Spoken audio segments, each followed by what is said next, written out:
ഇത് നമ്മുടെ 35ാമത്തെ അച്ചാറാട്ടോ, ബീട്രൂട്ട് അച്ചാർ.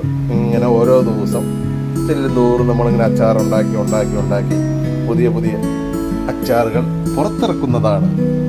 ഇത് ബീട്രൂട്ട് അച്ചാർ. നമ്മൾ ബീട്രൂട്ട് നല്ല ചെറിയ ചെറിയ കഷ്ണങ്ങളായിട്ട് അരിഞ്ഞ് കടുക് പൊട്ടിച്ച് എണ്ണയിൽ കരിയാപ്പല, മുളക്, ഇഞ്ചി, വെളുത്തുള്ളി ഇവയൊക്കെ ചേർത്ത് നമ്മൾ ബീട്രൂട്ട് ചേർത്ത് ഇളക്കി, അത് ബീട്രൂട്ട് ചേർത്ത് ഇളക്കുമ്പോൾ ശകലം വെള്ളമൊക്കെ നീങ്ങും കേട്ടോ. അതൊക്കെ പറ്റണം.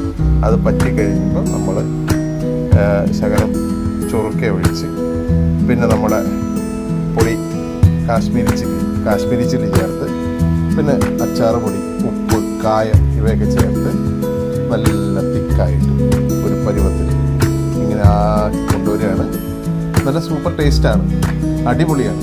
നമ്മുടെ അച്ചാർ കടകളിൽ വന്ന